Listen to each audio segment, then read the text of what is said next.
결국 전기는 꺼지고 말았습니다. 화면은 검게 변했고 도시는 소리를 잃었습니다. 폭염이 이어지던 어느 해의 여름, 세계 여러 나라에서 거의 동시에 정전이 발생했습니다. 에어컨은 멈췄고 병원은 비상 발전기에 의존했으며 지하철은 터널 안에서 멈춰 섰습니다. 이 장면은 낯설지 않았습니다. 이미 여러 번 반복돼 왔기 때문입니다. 그런데 이상한 점이 하나 있었습니다. 비슷한 기온, 비슷한 폭염, 비슷한 전력 수요 속에서도 유독 아무 소식조차 들리지 않는 나라가 있었습니다. 정전도 없고 혼란도 없고 해명도 필요 없었던 곳. 왜 그 나라만은 예외였을까요? 과연 그곳에서는 무엇이 다르게 작동하고 있었던 걸까요? 이야기 시작 전에 1초면 가능한 구독과 좋아요를 부탁드립니다. 저는 디터 크라우스입니다. 독일 베를린 출신의 전력 시스템 전문가로 지난 30년간 유럽 에너지 위기 대응과 전력망 설계 자문을 맡아왔습니다.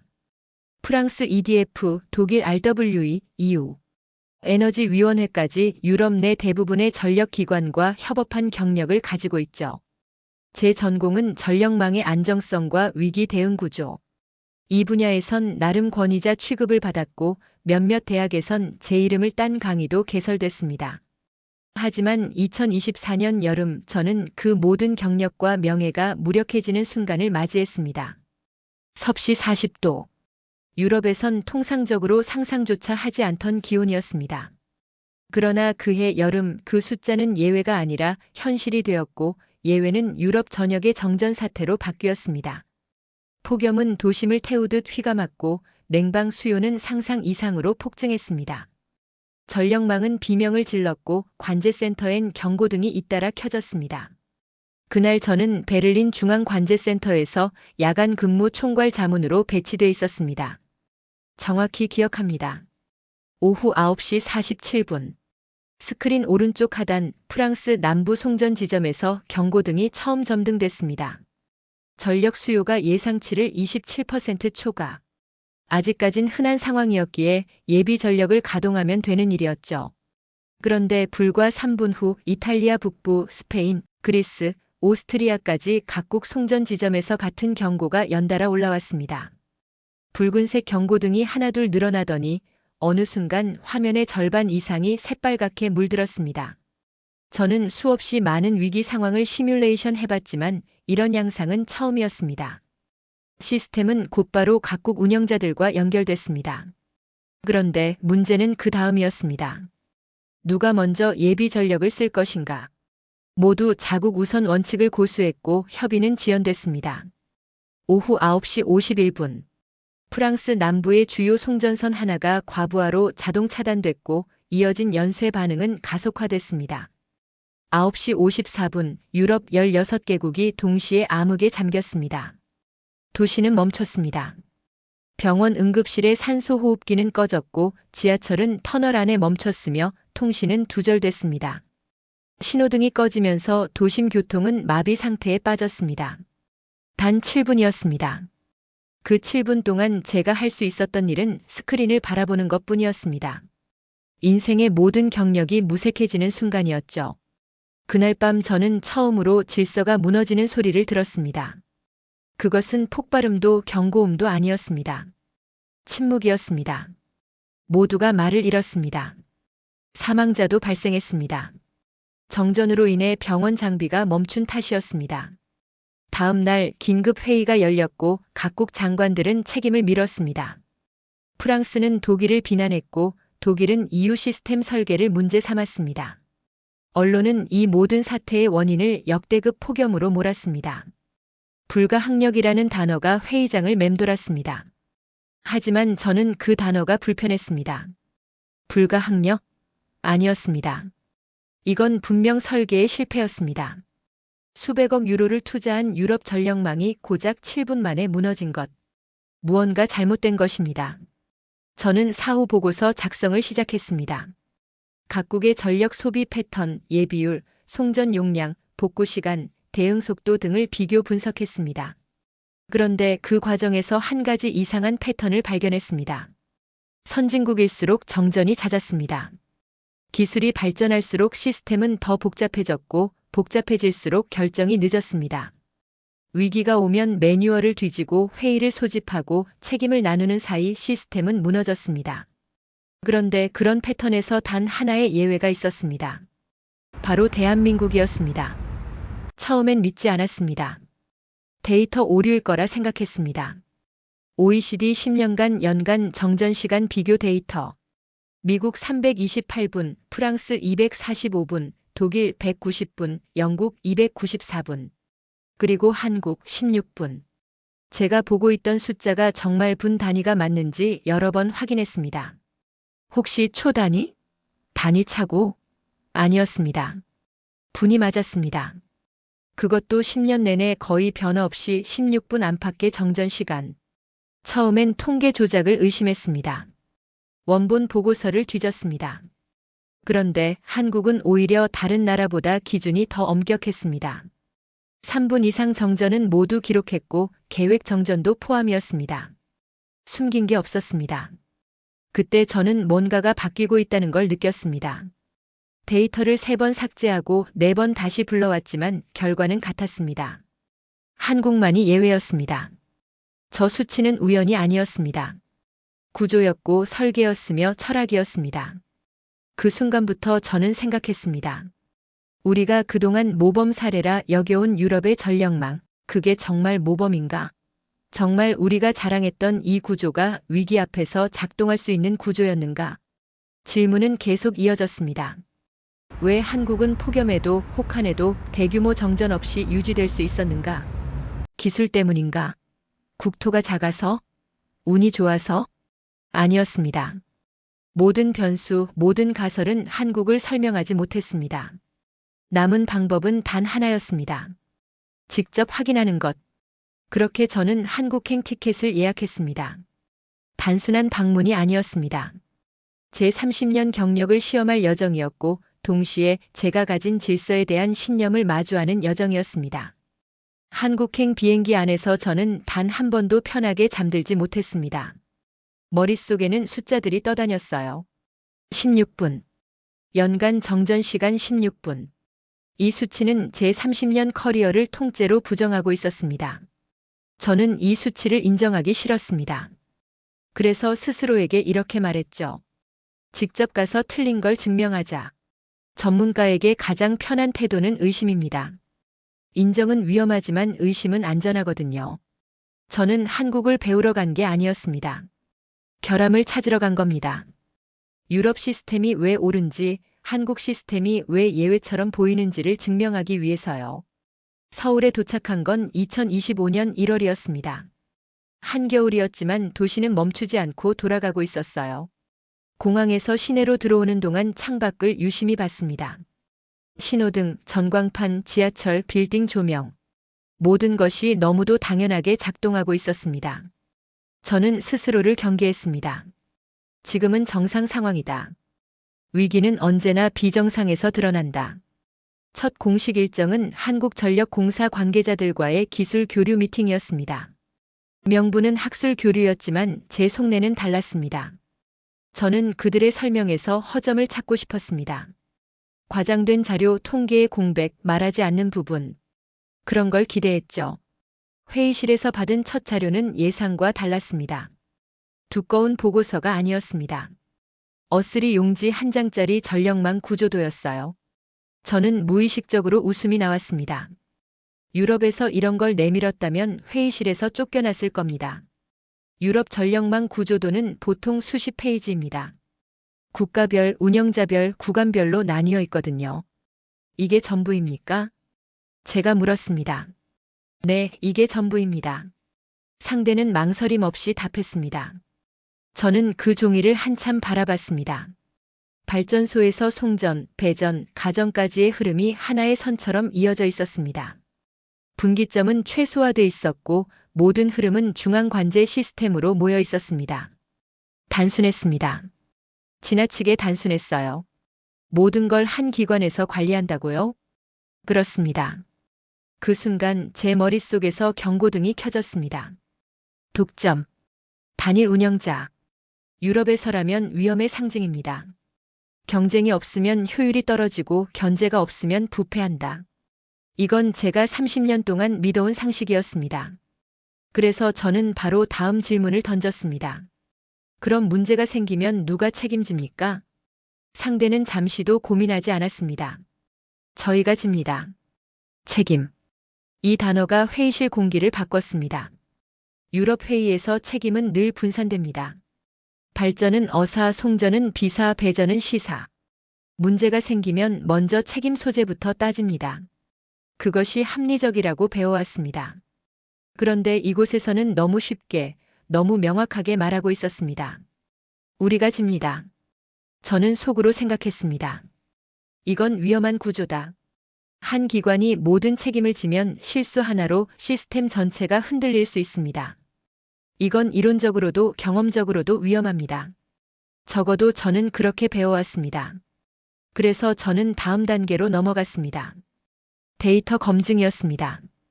단순한 설명으로는 부족했습니다. 저는 한국의 지난 10년치 전력 운영 데이터를 요청했습니다. 수요 패턴, 예비율, 복구 시간, 지역별 정전 기록 모두였습니다. 데이터는 놀라울 정도로 정리돼 있었습니다. 그리고 더 놀라운 건 숨길 게 없다는 점이었습니다. 1분짜리 정전도 기록돼 있었고 계획 정전도 모두 포함돼 있었습니다. 저는 일부러 까다로운 질문을 던졌습니다. 이건 유지 보수로 분류할 수 있는 정전 아닙니까? 정전은 정전입니다. 전부 기록합니다. 데이터는 일관됐습니다. 특정 해만 좋은 것도 아니었고 특정 지역만 안정적인 것도 아니었습니다. 구조적으로 유지되는 안정성이었습니다. 저는 점점 불편해졌습니다. 불편함은 전문가에게 아주 위험한 신호입니다.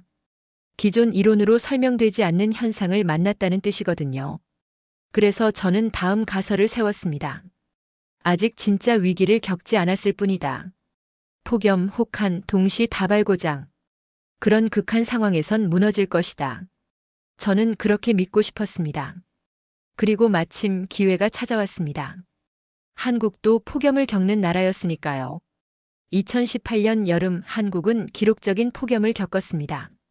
전력 수요는 사상 최고치를 경신했습니다. 저는 그 시기의 데이터를 집중 분석했습니다. 결과는 정전 없음. 이건 이상하다. 저는 혼잣말을 했습니다. 유럽이라면 경고 단계였고 부분 정전을 검토했을 상황이었습니다. 그런데 한국은 아무 일도 없었던 것처럼 넘어갔습니다. 언론 보도도 거의 없었습니다. 성공이 너무 조용했던 겁니다. 그때부터 제 질문은 바뀌었습니다. 왜 무너지지 않는가? 가 아니라 왜 위기가 위기로 보이지 않는가?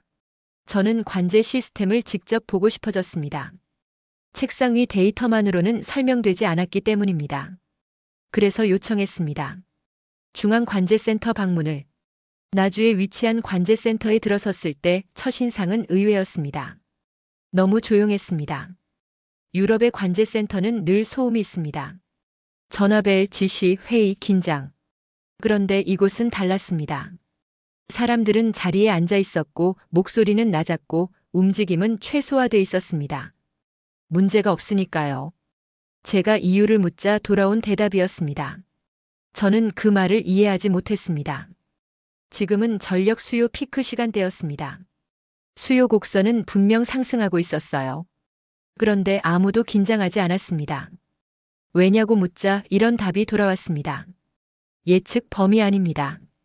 예측. 이 단어는 제 귀를 붙잡았습니다. 유럽은 사고 이후에 대응합니다. 경고가 울리면 움직입니다. 그런데 이곳은 사고 이전에 이미 움직이고 있었습니다. 위험 구간에 들어가기 전에 조정하고 예비 전력을 미리 투입하고 부하를 분산시켰습니다. 그 순간 저는 깨달았습니다. 한국은 전력을 관리하는 게 아니었습니다. 통제하고 있었습니다. 이 차이는 생각보다 큽니다. 관리는 대응이고 통제는 예방입니다. 유럽은 불이 나면 끄고 한국은 불씨를 없앴습니다. 그래서 위기가 뉴스가 되지 않았던 겁니다.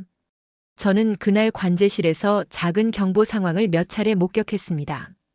한 명의 관제사가 일어나서 판단했고 몇 초 만에 상황은 종료됐습니다. 회의도 없었고 승인도 없었습니다. 매뉴얼에 따라 권한 안에서 즉시 결정이 내려졌습니다. 이게 가능합니까? 제가 물었습니다. 그래서 훈련을 합니다. 그는 담담하게 말했습니다. 그날 숙소로 돌아오는 길에 저는 처음으로 이런 생각을 했습니다. 혹시 내가 틀린 건 아닐까? 아직은 인정하지 않았습니다. 하지만 확실한 건 하나였습니다. 이 시스템은 제가 알고 있던 세계와 전혀 다른 논리로 움직이고 있었습니다. 그리고 그 논리는 지금까지 단 한 번도 무너지지 않았습니다. 저는 불안해졌습니다. 의심하러 왔는데 설명되지 않는 안정성을 보고 있었으니까요. 그래서 결심했습니다. 더 극단적인 상황을 직접 보고 나서 판단하자. 이제 진짜 시험이 필요했습니다. 2025년 7월 23일 한국기상청이 폭염특보를 발령했습니다. 기온은 39도를 향해 치솟고 있었고 습도까지 더해져 체감 온도는 43도를 넘기고 있었습니다. 저는 관제센터 방문 요청을 바로 넣었습니다. 이번이 기회였습니다. 드디어 이 시스템의 한계를 볼 수 있을지도 모른다는 기대감, 아니 솔직히 말하면 확신이 있었습니다.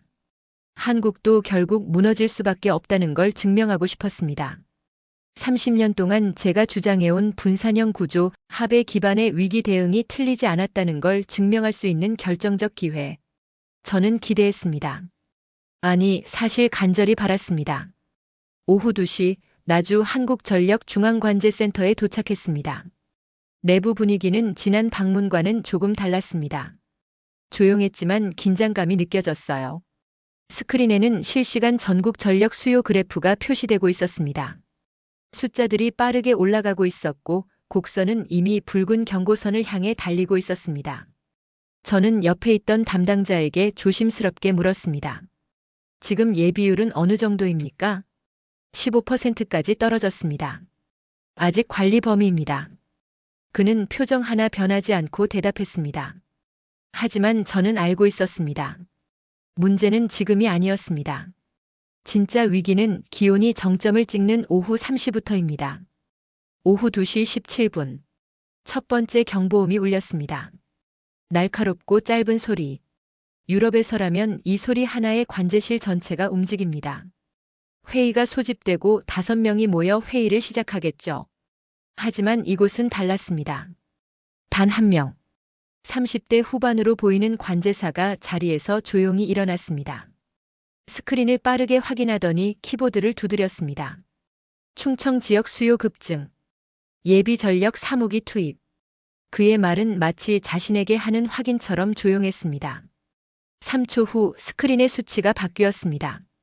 충청 지역의 수요 곡선이 안정됐고 예비율이 소폭 상승했습니다. 총 걸린 시간 10초였습니다. 저는 믿기지 않았습니다. 지금 승인 받으신 겁니까? 아닙니다. 권한 내 판단입니다. 승인 없이 회의 없이 판단과 실행이 이루어졌습니다. 이것이 그들이 말하던 매뉴얼 기반 현장 판단. 저는 경악했지만 동시에 경이로웠습니다. 유럽이라면 상상할 수 없는 구조였으니까요. 오후 3시. 기온 41도. 한국 기상관 측 사상 최고치였습니다. 두 번째 경보음이 울렸습니다. 이번엔 더 심각했습니다. 서울 경기 지역 수요 폭증. 예비율 10% 진입. 이 정도면 유럽에선 부분 정전을 시작할 단계입니다. 관제실엔 정적이 감돌았지만 공포는 없었습니다. 3명의 관제사가 거의 동시에 움직였습니다. 1호 예비 전력 투입. 서울 부하 분산 시작. 경기 남부 우회 송전. 명령은 회의 없이 순서 없이 떨어졌습니다. 각자 자기 구역을 맡고 있었고 판단 기준은 매뉴얼이었습니다. 실행 결과는 정확했습니다. 30초 후 수요 곡선이 안정됐고 예비율은 15%로 회복됐습니다. 저는 할 말을 잃었습니다. 어떻게 충돌이 없을 수 있을까? 어떻게 이토록 조용할 수 있을까? 담당자는 조용히 말했습니다. 매뉴얼 순서가 정해져 있습니다. 겹치지 않게 설계돼 있어요. 판단은 현장이 합니다.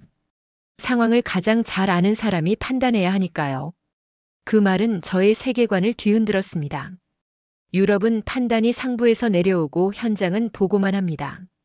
그래서 늦습니다. 한국은 판단 권한이 아래로 내려가 있고 현장이 결정합니다. 그래서 빠릅니다. 오후 4시. 세 번째 경보.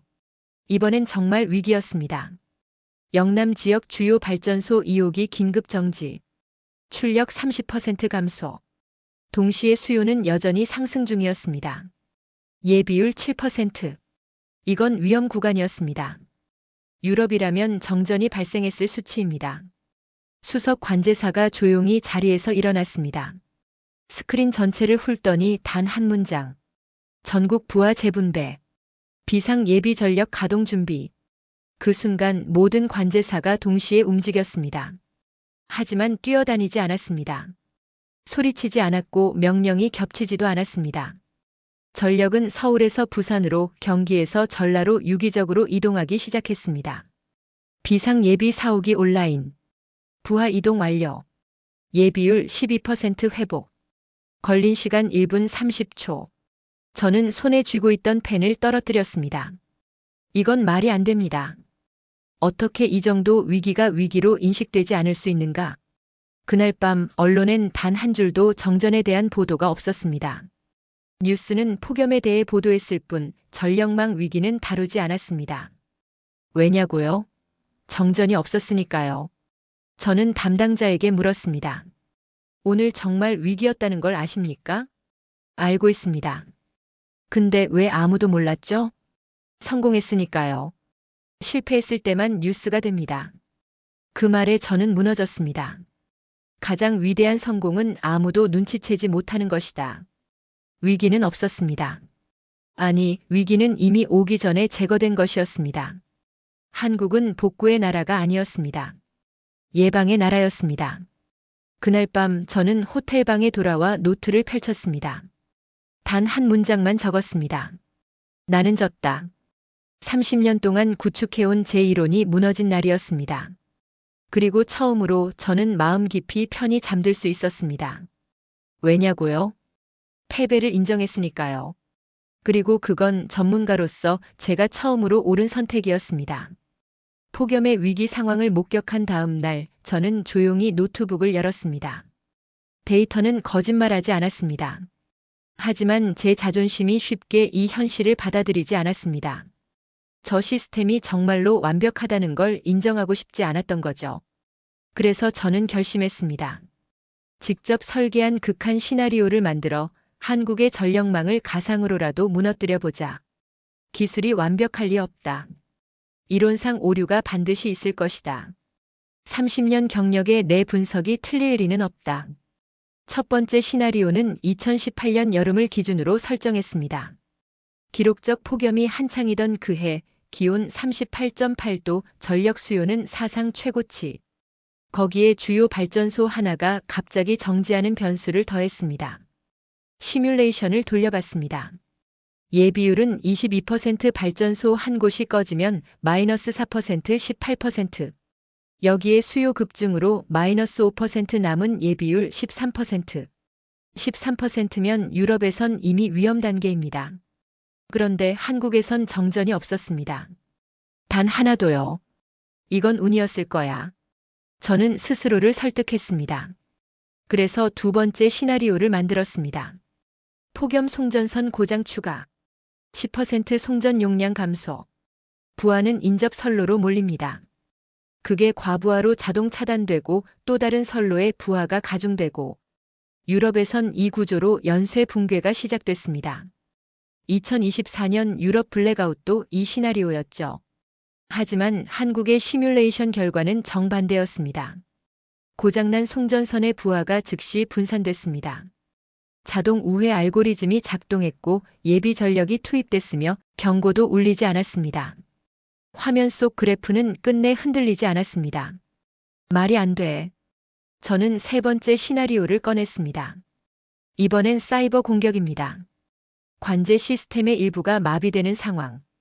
유럽에선 이 경우 자동화 시스템을 수동 전환해야 하고 보통 5에서 10분 지연이 발생합니다. 그 사이 상황은 악화되고 연쇄적 정전이 발생하죠. 그런데 한국은 0.3초. 단 0.3초 만에 백업 시스템이 작동했습니다. 기록을 다시 확인했습니다. 오타가 아니었습니다. 저는 다리를 떨기 시작했습니다.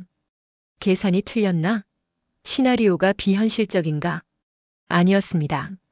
시스템이 너무 빨랐습니다. 저는 이성을 붙잡기 위해 4번째, 5번째, 6번째, 총 27개의 시나리오를 설계했습니다. 폭염 태풍, 송전선 3중 고장, 발전소 2개 동시 정지, 예측 수요의 30% 초과 급증, 사이버 공격 하드웨어 오류 수요 폭증. 제가 상상할 수 있는 최악의 조합을 다 넣었습니다. 그리고 결과는 전부 실패. 정확히 말하자면 실패한 건 제가 만든 시나리오였고 성공한 건 한국 시스템이었습니다. 단 하나도 무너지지 않았습니다.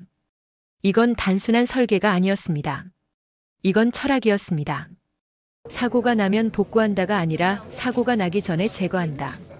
그건 단지 선진 기술이나 알고리즘이 아닌 시스템에 대한 철저한 불신과 불확실성에 대한 대비 철학이 만들어낸 설계였습니다. 유럽은 항상 확률적 예측으로 움직입니다. 보통 이 정도면 괜찮다. 이전에 문제가 없었으니 이번에도 괜찮을 것이다. 하지만 한국은 반대였습니다. 이번엔 다를 수도 있다. 가장 나쁜 경우를 상정하자. 그 차이가 7분 만에 무너진 유럽과 단 한 건의 정전도 발생하지 않은 한국의 차이였습니다. 저는 노트를 덮었습니다. 그리고 처음으로 입 밖에 꺼냈습니다. 틀린 건 나였다.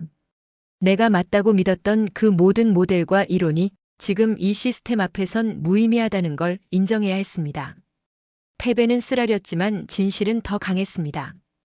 2025년 11월 스위스 제네바 국제에너지 포럼 메인 세션 연단에 제가 서게 되었습니다. 주제는 차세대 전력망의 안정성과 재설계였습니다. 각국 에너지부 장관, 전력 전문가, 기술 기업 대표까지 약 300명의 관계자가 모인 자리. 6개월 전 유럽 16개국의 동시 정전 사태를 기점으로 세계는 새로운 전력망의 방향을 고민하고 있었고 저는 유럽 전력망 구조 설계의 대표적 옹호자이자 이론가로 초대된 상황이었습니다. 제 발표 원고는 이미 준비돼 있었습니다. 30페이지. 익숙한 내용들이었죠. 분산형 전력망의 효율성, 시장 경쟁 기반의 유연성, 다수 운영자의 감시 체계.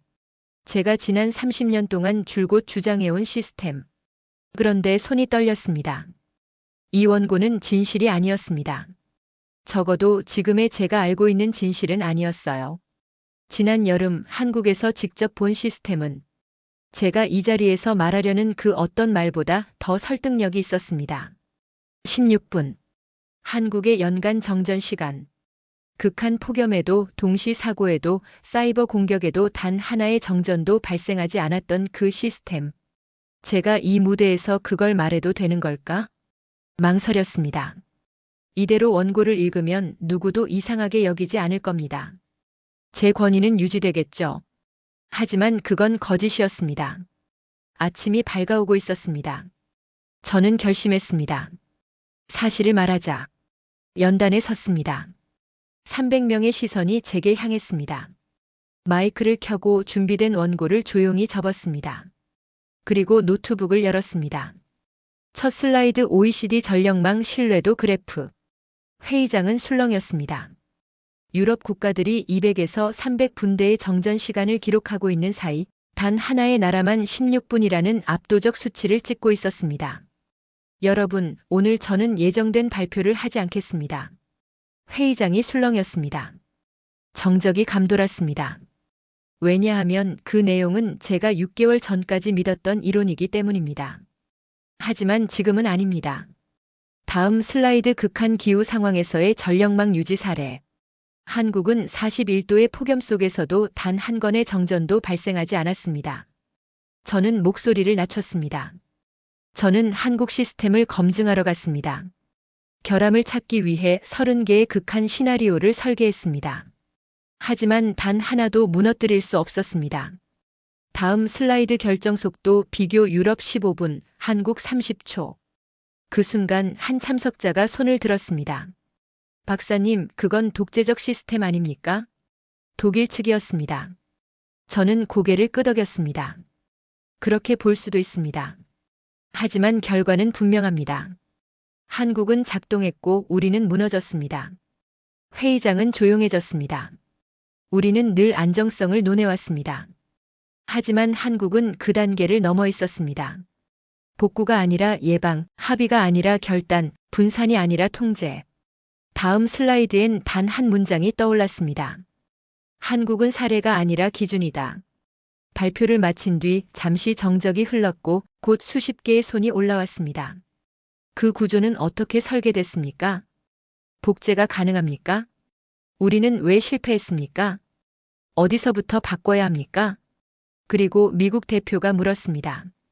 박사님, 당신은 유럽 시스템의 설계자였습니다. 지금 그 시스템이 틀렸다고 말하는 겁니까? 저는 고개를 끄덕였습니다.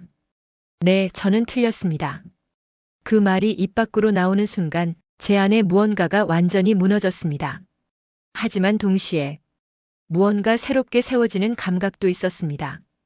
우리는 시스템을 설계했습니다. 하지만 한국은 철학을 설계했습니다.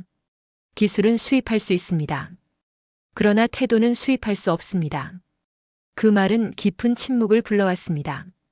그 후 각국 정부는 움직이기 시작했습니다. 가장 먼저 반응한 건 독일이었습니다. 한국전력공사와의 협정을 체결하고 실시간 스마트 관제 시스템을 도입했습니다. 20억 유로 규모의 투자. 저는 그 프로젝트의 자문으로 참여했습니다. 6개월 후 독일의 정전 시간은 189분에서 167분으로 줄었습니다. 개선은 있었지만 한국의 16분과는 비교할 수 없었습니다. 왜일까요? 장비도 같고 소프트웨어도 같고 시스템도 같았습니다.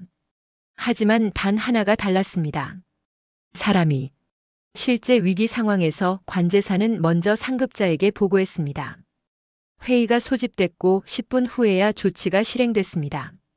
그 사이 일부 지역에서 정전이 발생했습니다. 한국이라면 30초였을 겁니다. 그 차이는 기술이 아니라 책임을 전제로 하는 설계였습니다. 한국은 결정의 권한을 현장에 줬습니다. 그리고 그 책임도 함께 줬습니다.